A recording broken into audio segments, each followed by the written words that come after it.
আমার সাথে ইতিমধ্যে আমাদের বাংলাদেশ ফুটবল ফেডারেশনের সভাপতি তাবিদ আউয়ালের কথা হয়েছে। যাকে নিয়ে সবচেয়ে বেশি এক্সপেকটেশন, আমরা সেই মানুষটিকে নিয়োগ দিব ইনশাআল্লাহ। কি আমিনুল হকের এই কথা শুনে আপনারা ভাবছেন রাত পোহালেই লাগেজ গুছিয়ে বউ বাচ্চা নিয়ে বাংলাদেশে চলে আসবেন ক্রিস কোলমান?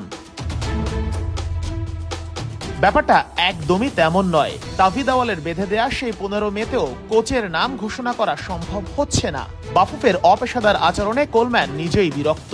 শেষবার যখন তার সাথে কথা হয় ফেডারেশনের, এরপর 3 দিন কেটে গেছে, কিন্তু বাফুফের কেউ একবারও তার সাথে সৌজন্যমূলক আলাপও করেনি। নেই কোনো ফোন, নেই কোনো বার্তা, শুধু ভদ্রলোককে বাফুফে করিয়েছে অপেক্ষা, আর এই অপেক্ষাতেই জমেছে অভিমান। বৃহস্পতিবার ভোরে আমিনুল হক তুরস্ক থেকে এসেই পূর্ব নির্ধারিত সূচি অনুযায়ী চলে গেছেন ময়মনসিংহে। বাফুফের সাথে এক হয়ে আমরা বেস্ট পসিবল কোচকে নিয়োগ দেওয়ার জন্য যা করণীয় আছে সার্বিক সহযোগিতা বাফুফের পক্ষে থাকবে ইনশাআল্লাহ। আমিনুল হকের গ্রিন সিগন্যাল পাওয়ার পরই টনক নড়েছে বাফুফের। সিদ্ধান্ত হয় ওয়েলস কোচের সাথে বৃহস্পতিবার রাতেই হবে মিটিং। কিন্তু বাফুফের টেকনিক্যাল ডিরেক্টর সাইফুল বারী টিটু যতই যোগাযোগের চেষ্টা করেছেন তার সাথে, কোলম্যান তাকে পাত্তাই দেননি। শেষ পর্যন্ত অন্য মাধ্যমে কোলম্যান বাফুফেকে জানিয়েছে, এবার তোমরা অপেক্ষা করো।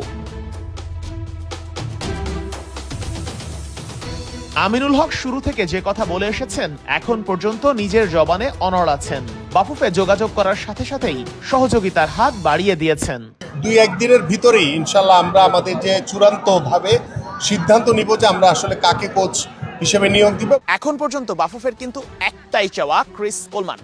তবে বাফুফে শুধুমাত্র যে কোলমানের দিকে তাকিয়ে আছে, ব্যাপারটা একদমই তেমন নয়। বাংলাদেশ ফুটবল ফেডারেশন একটা সেকেন্ড অপশনও রেখেছে, বার্ন্ড স্টর্ক। যদি কোনোভাবে শেষ পর্যন্ত অর্থের হিসাব কিংবা অন্য কোনো হিসেবে ক্রিস কোলমানকে সাইন করানো সম্ভব না হয়, তখনই কেবল বার্ন্ড স্টর্কের দিকে আগাবে বাফুফে। কোলম্যানের অভিমানের বরফ হয়তো শেষ পর্যন্ত গলবে, তিনি হয়তো কোচ হয়েও আসবেন। এরপরও একটা কিন্তু থেকে যায়, নতুন কোচের সঙ্গে বাফুফের চুক্তি হবে 2 বছরের, অর্থাৎ আগামী 2 বছর প্রতি মাসে নির্দিষ্ট একটা অ্যামাউন্ট ক্রীড়া মন্ত্রণালয় থেকে যাবে বাফুফের অ্যাকাউন্টে কোচের বেতন বাবদ। এখন এই কোচের আন্ডারে দল যদি ভালো করে খুবই ভালো কথা, কিন্তু দলের পারফরমেন্স যদি ফল করে তখন কি হবে? তখন কি জবাবদিহিতার জায়গা তৈরি হবে? মন্ত্রণালয় কি জানতে চাইবে এত এত অর্থ ঢালার পরও কেন খারাপ করছে দল?